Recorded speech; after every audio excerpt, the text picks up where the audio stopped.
Hey guys, this is your final video on the Google Sheets 3, and what I'm going to show you here is how to make this really cool graph here that I have. Graphs are useful. They give you a visual on what it is that you have over here.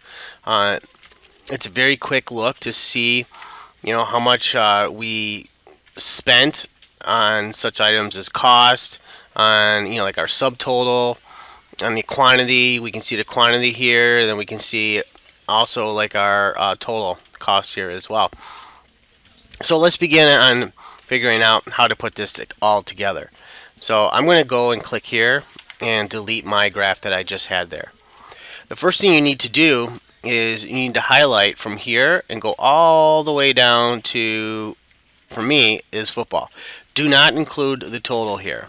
Okay? What you can do now is if you have this icon that says insert chart, awesome, you can use that. Or you can go over here to insert and you can choose the item that says chart. Notice that both icons are exactly the same. So I'm going to click on this and you're going to see that it immediately popped up the same way as I had it before. However, it's missing our title. So we need to put that title in.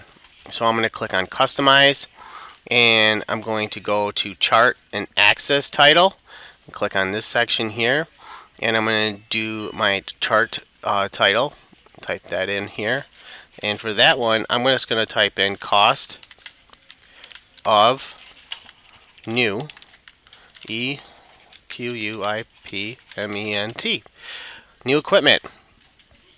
Okay, we can go and change this type of font if we want.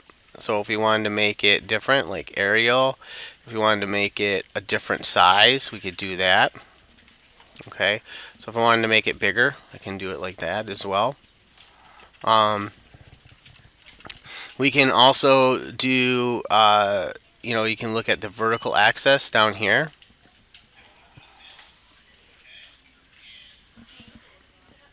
Which will be this side here. So what I would need for just you guys for this time would just be this. Okay, we can all identify that this right here is a cost. We can identify what the items are because of the colors and which ones we're doing or talking about. You can also make this bigger by grabbing the side if you wanted to. What I'd like you guys to do is, if you see how mine is laid out here, I want you guys to have it laid out just like I have here. And then what I would like you to do is, once you have this all at this point, you are then done with this part for Google Sheets 3. You can go ahead and upload this to our Google Sheet assignment. Good luck.